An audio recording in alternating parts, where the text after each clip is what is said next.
안녕하십니까. 세상 읽기의 심리학자 김태형입니다. 안녕하십니까. 네, 가칭 자주연합 준비위원회 3차장 일을 하고 있는 원진욱이라고 합니다. 네, 반갑습니다. 반갑습니다. 처음 출연하셨죠? 네, 그렇습니다. 네네. 딱 보니까 살벌한 조직을 지금 만들려고 준비하고 계시는 자주연합 준비위원회 3차장. 네, 이름 때문에 좀 고민입니다. 아, 네. 그렇습니까? 네. 그래서 가칭입니까? 네. 자, 어쨌든 이 어떤 조직인지는 나중에 좀 듣기로 하고요. 네. 지금 먼저 좀 얘기해 봐야 될 게 정세. 네. 지금 세계가 돌아가는 게 심상치 않은데 네. 저희 세상 읽기 방송에서는 많이 다뤘습니다. 그 네. 주제를 다루기는. 근데 오늘 조금 뭐 정리하는 차원에서 네. 말씀을 나눠봤으면 좋겠습니다. 우선 준비해 자료를 보니까 네네. 북쪽의 ICBM이 상당히 중요한 정세 변화의 하나의 매개체 역할을 네. 합니다. 뭐 결정타다? 좀 세게 얘기하면 그런 네. 말씀을 하신 것 같은데 거기에 대해 설명을 좀 해주시죠. 네네. 방금 이제 소장님 말씀처럼 이 세상 읽기 전에 유경환 대표님이나 뭐 손정목 부원장님 등 여러 전문가들 나와서 뭐 관련한 이제 많은 얘기들을 해주셨는데 뭐 비슷한 생각입니다. 특히 이제 국제 정치 질서에서 특히 이제 핵무력이 차지하는 비중이 상당히 높은 걸 생각해 본다면 최근 이제 북이 2005년 이후 핵보유 선언한 직후 네. 최근까지 쭉 핵무력을 이제 강화시켜온 이런 과정이 네. 결정적으로 이제 한반도 정세에 있어서 미친 영향은 거의 절대적이라고 할 수 있지 않을까 크다. 이런 생각을 네. 좀 하고 있습니다. 예, 한번 짚어보면 북쪽이 처음 핵무기를 보유했다고 선언한 게 2005년이에요. 네, 그렇습니다. 2006년에 처음에 1차 핵실험을 실시했고요. 네, 그 다음에 2016년 정도까지 4번에 걸쳐서 핵시험을 했고 이때 수소탄 시험을 했습니다. 그렇습니다. 네. 그러자 이제 그때부터 2017년에 미국이 네. 가만히 안 있겠다. 네. 어떻게든 했겠다. 이래가지고 전쟁 위기까지 갔었죠. 맞습니다. 네. 뭐 트럼프랑 김정은 위원장이랑 네. 누구 책상 위에 더 강력한 핵단추가 있냐. 네. 뭐 이런 거 가지고 공방을 벌이면서 그렇습니다. 살벌하게 전쟁 분위기까지 가다가 네, 미국이 결국 방향을 바꿔서 네, 대화로 갔고 네, 그래서 이제 북미 간의 대화가 열렸습니다. 그렇습니다. 자, 그 흐름이 북이 만들어낸 이제 ICBM, 뭐 핵무력이라고 봐야 되겠거든요. 네. 이때는 ICBM이 이끌어낸 하나의 과정이다. 그렇습니다. 자, 근데 그 이후에 이제 깨졌단 말이에요. 회담이. 잠시 이제 소장님 말씀처럼 이제 2005년 핵보유 선언 이후에 빠른 속도로 이제 핵무력을 완성해 가는데 네. 특히 이제 주목하고 있는 것은 방금도 이제 언급하셨듯이 2016년 1월경에 네. 4차 핵실험을 통하는데 그때 이제 여기 자료에도 있습니다만 이제 수소탄 시험을 하게 됩니다. 네. 이제 1962년도에 그 중국이 수탄 시험을 성공한 이후에 양탄 일성의 나라라는 것을 이제 네. 완성했다라고 네. 아마 많이들 들어보셨을 것 같습니다. 1967년도입니다. 네. 그리고 나서 1972년 미국 닉슨 대통령 시절에 이제 중국과 미국과의 이제 수교 그리고 결국 이제 좀 장기화되면서 1979년도 국교가 정상되는 이런 과정을 거치지 않습니까? 그럼 이때도 한 10여 년 걸렸네요. 그렇습니다. 그러면 북쪽이 핵무력을 거의 이제 완성했다고 했을 때 2016년이면 한 10여 년 더 걸린다 그러면 2026년 길게 보면 네. 이 패턴으로 봤을 네네. 때이면 북미 간에도 수교를 할 가능성도 있다. 네. 뭐 이렇게도 볼 수 있겠네요. 이제 그 말씀에 직접적인 근거가 있습니다. 방금 말씀하신 네. 것처럼 이제 2016년도 이제 4차 시험 이후에 많은 이제 변화들이 있었는데 그 중에 이제 아까 말씀하신 2017년도 이런 강대강 이런 대결. 정면 승부, 그 다음에 정세가 충돌하는 네. 결국 이제 2018년도 6월 10일 이제 싱가포르 이제 역사적인 이제 조미 정상회담이 이제 열리게 되죠. 네. 근데 이제 지금 생각해 보면 이제 4가지 합의를 하게 됩니다. 네. 이제 잠시 좀 기억을 좀 떠올리는 이제 차원에서 말씀을 좀 드리면 첫 번째는 이제 새로운 조미 관계 수립. 그렇죠. 그리고 두 번째가 이제 항구적이고 공고한 평화 체제를 구축한다라는 문제. 그리고 이제 세 번째가 이제 조선반도 완전한 비핵화. 그리고 네 번째가 이제 인도적인 문제로 유해 송환 이런 얘기인데 이제 네 번째는 이제 여기 들어가는 거라고 보고 여기에서 이제 중요한 게 이제 1번, 2번, 3번 이제 이라고 할 수 있습니다.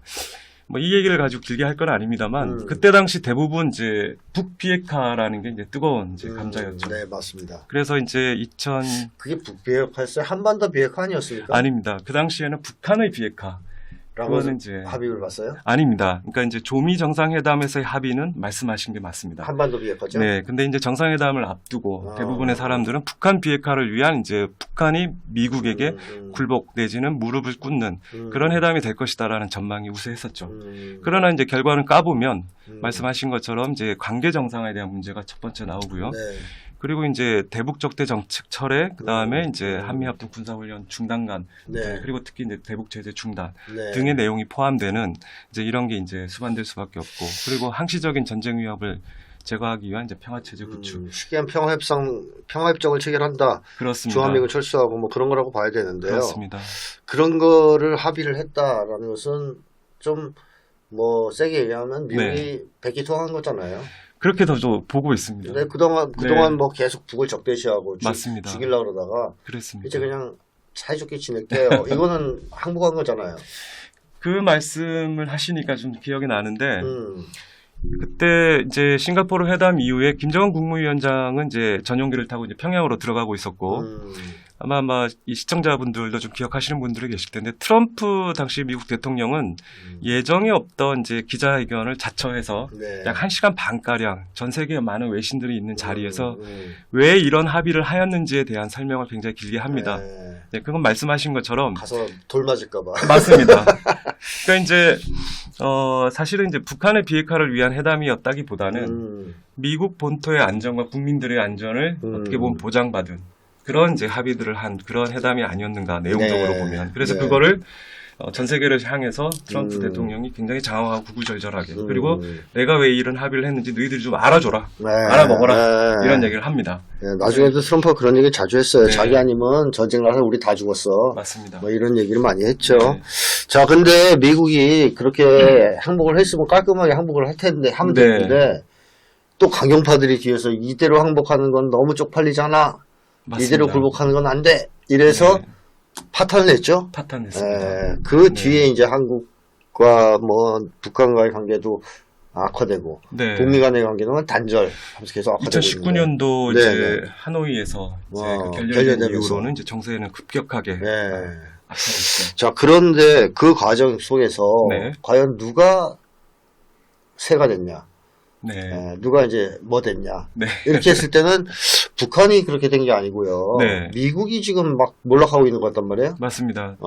지난번 세계 질서의 거대한 네. 변화 중에 한 축이 미 패권의 몰락. 맞습니다. 이렇게 얘기들을 하고 있는데요. 네. 근데 이제 제가 오늘은 이제 정세에 대한 얘기를 하기보다는 네. 이제 좀 한반도 문제에 좀 집중해서 하려다 보니까 이제 이 얘기를 먼저 좀 꺼냈는데 나중에 이제 이 그림을 하나 이제 올려주실 수 있을 것 같은데 네. 이거는 어디에서 가져온 기사냐면 2017년 8월 1일 네, 조선일보 기사입니다.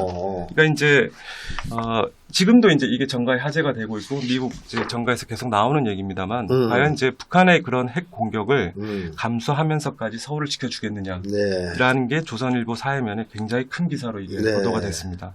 즉 지금도 계속 나오는 것처럼 북한의 ICBM 즉 핵무력을 이제 완성한 이후에 게임 체인저가 됐다라고 네. 보는 거고.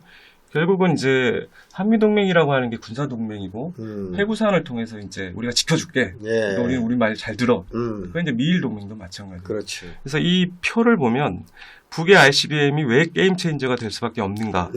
이걸 이제 한 장의 표로 잘 보여준다고 생각합니다. 근데 네. 이거는 저희가 만든 표가 아니고 조선일보가 당시 8월 1일 올린 기사에 이 자세한 우리도 돌이 아니다 이런 거죠. 네. 우리도 이 정도 생각을 할 줄 알아요. 뭐 이렇게 네. 해서 만든 거예요. 네네. 자, 그게 오늘 지금 보면 현실화되고 있는 것 같긴 해요. 맞습니다. 왜냐하면 트럼프의 최측근이 네. 이 똑같은 얘기를 했단 말이죠. 맞습니다.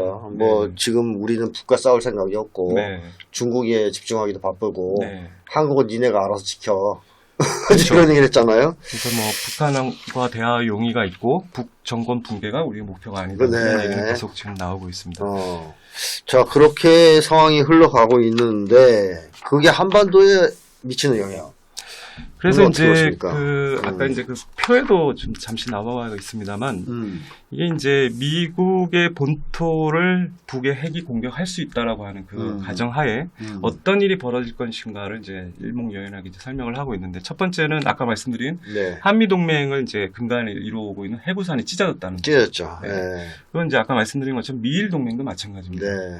그래서 미국의 거대한 이런 동북아시아의 패권 질서에서 큰 균열을 줄 수 있다라고 하는 점 네. 하나 하고 그리고 이제 조미, 그러니까 북한과 미국의 직접 대화의 가능성이 열린다. 네. 그러니까 핵단판을 말하는 거라고 네. 할 수 있죠. 네.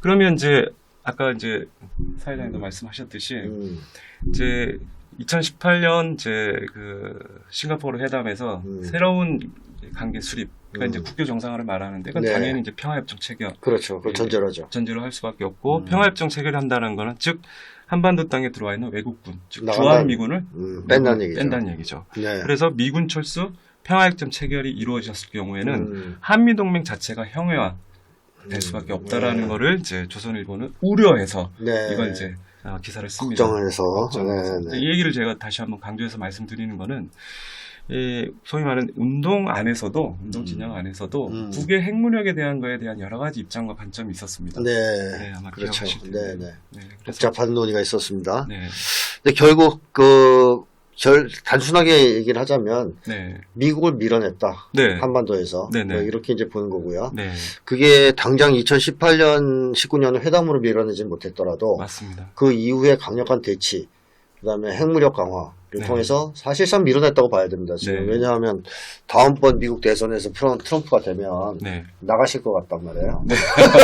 지금 거의 확실시 되고 있어요. 네, 근데 그런 점에서는 북의 핵무력이 결국 네. 한반도에서의 어떻게 보면 미군을 철거시키고 그렇죠. 평화협정을 체결하고 네. 북미 관계를 정상화하는 쪽으로 네. 상황을 이끌어왔다. 이끌어왔다. 이렇게 봐야 되겠죠. 동의합니다.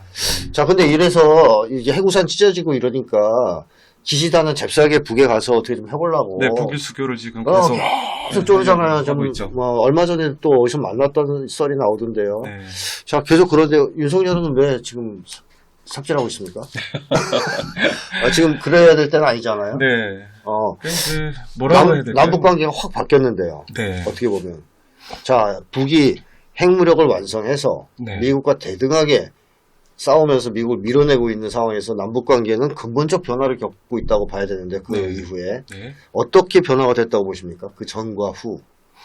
그 이제 그런 어떤 정세의 근본 변화에 대해서 제대로 그거를 읽지 못한 그리고 그거에 대해서 따라가고 있지 못하다 이렇게 볼수 남쪽 있고. 사람들이. 그렇죠. 예. 네. 그래서 원래대로라면 어떻게 했어야 됩니까? 기시다처럼 했어야 되는 거죠. 네, 적극적인 이제 남북 관계 개선을 통한 기시다보다 네, 더 열심히. 한반도 문제를 해결하기 위한 네, 어떤 네, 적극적인 어떤 입장을 뭐 취했었던 예를 들면 문재인 정권 당시에 남북 간의 회담을 미국이 아무리 방해를 해도 네, 그냥 맹렬하게 이제 죽기 아니면 살기를 밀어붙여서 사실은 남북 관계를 풀었어야 되는 거 아닙니까? 그렇죠. 네, 근데 그렇게 못하고 네, 또 미국이 좀 몇 대 때리니까 네. 바로 찌그러지는. 사실은 이제 그게 이제 우리가 중요하게 여기서 얘기해야 될 교훈이라고 생각을 합니다. 네, 6.15 공동선언 또한 그랬고, 그렇죠. 14선언 때 노무현 정부가 그랬고, 그리고 판문점 선언과 평양 선언을 이제 합의해냈던 문재인 정부 역시 네. 마찬가지였다고 볼 수 있을 것 같습니다. 거기에 이제 윤석열 같은 이상한 인간이 이제 등장해서 무력 통일론, 네. 흡수 통일론, 거의 이승만 때까지 올라가는 것 같은 그렇게 지금 주장을 했단 네, 말이에요. 하고 있습니다. 그러자 북쪽에서 분위기가 바뀌었는데 네. 우리랑 잘 지낼 생각을 해야지 네. 이렇게 태도를 가지고 있다가 네. 윤석열 보니까 이제 더 이상 못 참게 됐지 않습니까? 네. 그래서 인간 그 자체가 싫다든지, 네, 완전히 바꿔버렸어요. 상정하지 않겠다든지. 대남 노선 네, 정책 네, 또 통일 노선 정책 네. 이걸 완전히 다 바꿨습니다. 그렇습니다. 그걸 간단하게 요약하면 어떻게 바꿨다고 네. 봐야 됩니까? 사실상 지금 남북 관계를 한마디로 평가를 하면 네. 뭐 우여곡절은 지난 80년간 계속 있었습니다만 전면 파탄 상태라고 좀 볼 수 있을 것 같고 이건 이제 당국 간의 어떤 대화나 교류 협력 문제뿐만 아니라 네. 민간 차원에서도 당연히 다 전혀 끊어졌죠. 네. 끊어진 상태고요. 한마디로 말하면 사실상 통일이 불가능한 상태로 와 있다. 와 있다. 네, 네, 이렇게 좀볼수 있을 것 이제 같습니다. 대화에 의한 통일은 네. 물 건너갔다. 지금 상태로만 현재로서는. 그렇습니다. 네. 네. 게다가 그냥 단순하게 대화를 통한 통일이 불가능한 것이 끝이는 게 아니고 네. 언제 전쟁이 터져도 이상하지 않을 정도로 맞습니다. 서로 적대적으로 지금 네, 격돌하고 있는 거 아닙니까? 그렇죠. 아주 한반도는 어떻게 보면 북미 간의 이런 흐름과는 배치되게 네. 전쟁 위기가 고조되는 쪽으로 지금 맞습니다. 흘러왔어요.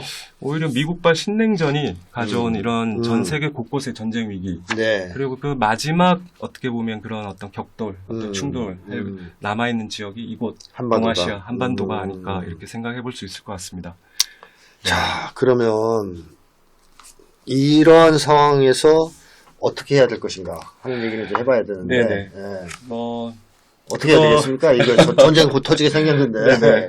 일단 사실 이제 앞서 이제 많은 이제 전문가들이 나와서 이제 좋은 얘기 많이 하셨을 것 같고 또 하셨을 것 같은데 저희가 이제 정세를 분석하는 이유는 이제 그 정세를 이제 이렇다 저렇다 원인과 결과 그리고 앞으로 어떻게 될 것이다. 그렇죠. 이제 이런 이제 전망 추이를 네. 이제 보기 위해서 그런데 대부분 전문가들과 특히 이제 강단에 있는 교수님들 그리고 연구자들은 이제 거기에서 멈추는 경우가 많습니다. 근데 이제 뭐 저는 이제 오늘 전문가 혹은 연구자 입장으로 이 자리에 나온 건 아닌데 저희 같이 이제 운동단체에서 일을 하고 있는 이제 실천을 중심으로 활동하는 사람들은 그러면 뭘 할 것이냐, 뭘 어떻게 해야 되나? 어떻게 해야 되나. 우리는 그래서 뭘 할 것이냐? 그렇습니다. 네. 대부분 정세 분석은 이제 분석 그다음에 전망까지 그치는 경우가 많은데 뭐 저는 다시 한번 하나 좀 강조드리고 싶은 거는 정세 분석의 단계는 3단계가 있다. 그래서 현상에 대한 본질을 그리고 앞으로 추이와 전망 그리고 대응과 과제. 그래서 뭘 할 것인가가 정세를 분석하는 이유라고 좀 볼 수 있을 것 같습니다. 최소한 뭐 금이라도 사라 이런 얘기를 해야 되는데 그렇죠? 네네. 자, 그래서 사실 남북 관계가 지금 아주 파탄돼서 네. 파탄났고 적대국 간의 관계, 교전 중에 있는 교전 중인 적대국가 간의 네. 관계가 지금 돼버렸어요. 네네. 이 상황에서 뭘 어떻게 해야 될 것인가? 사실은 이제 앞서 말씀드린 것처럼 저도 이제 통일운동을 함께 했던 한 사람으로서 지금 이 상황까지 오기에 물론 이제 당국을 비판할 수도 있고 네. 거기에 대한 자주적 입장을 갖지 못한 이제 정치 세력 혹은 기득권들에 대한 얘기를 할 수도 있지만 운동 진영에 대한 통일한 진지나 어떤 통일하고 진지한 자기 반성과 성찰이 필요한 시점이라고 저는 생각을 합니다. 왜 그러냐면 앞서 말씀드린 것처럼 6.15 공동선언도 그런 북의 핵무력 완성 이것만 가지고 정세를 어떤 진행시켜 왔다고 볼 수는 없지만 네. 북은 이제 미국과의 직접 대치 과정에서 군사력을 키우고 그걸 통해서 이제 자기 나라의 어떤 자주권과 국민들의 어떤 안전을 지켜오는데 노력을 했다라고 하면 네. 동시에 당국 간의 회담과 대화 협상을 통해서 우리 민족끼리라는 힘으로 이 정세를 밀고 가는 또 하나의 축을 만들려고 했던 것 같습니다. 그렇죠. 통일을 하려고 네. 어떻게 보면 대화로. 그런데 아까 사회자님도 말씀하셨듯이 6.15 공동선언, 14 판문점선에 이르기까지 이게 사실은 통일 전략이면서도 반미 자주 통일 전략이라고 하는 그런 입장과 네. 관점으로 우리가 이 공동선언을 보지 못한 문제가 있지 않았는가. 뭐 쉽게 얘기하면 네. 남과 북이 힘을 합쳐서 네. 미국을 좀 몰아내고 맞습니다. 우리끼리 좀 잘 살아보자. 그 힘을 네. 아마 통일의 추동력 그걸 하려고 했는데 하려고 했던 것 같습니다. 네, 남쪽에서 아무것도 안 됐죠. 미국 형님들이 너무 무서워요. 네. 우리는 못하겠어요. 이렇게 해서 파탄낸 거잖아요. 네. 거기에다가 이제는 뭐 윤석열 같은 이상한 인간이 등장해서 맞습니다. 뭐 지금 날뛰고 있는 상황이고요. 그래서 자, 이제 뭐 진보나 보수와 관계없이 정권 붕괴를 전제로 하는 체제 흡수 통일을 단독은 일관되게 추진해왔기 때문에 네, 이러한 정권과는 언제 가도 그렇죠. 통일하기는 어렵다라고 하는 게 북의 입장. 네, 이번 남북 관계에 대한 총결산이 아닌가 네. 싶고 거기 한 축인 또 민간 영역에서도 음, 그 책임은 또한 피할 수는 없다는 생각을 들고 그래서 앞으로 통일운동, 그러니까 앞으로의 운동, 자주와 변혁을 위한 운동을 어떻게 해 나가야 되는지 이런 것들을 지금 우리가 좀 고민해야 될 때다 이런 네, 생각을 좀 드리고 알겠습니다. 싶습니다. 뭐 다들 아시겠지만 북쪽은 이제 남쪽과는 뭐 대화 뭐 이런 거 안 하겠다. 너희는 적대 국가니까 뭐 전쟁에서 끝을 보든 아니면 서로 간섭하지 말고 지금처럼 네. 대치를 하든.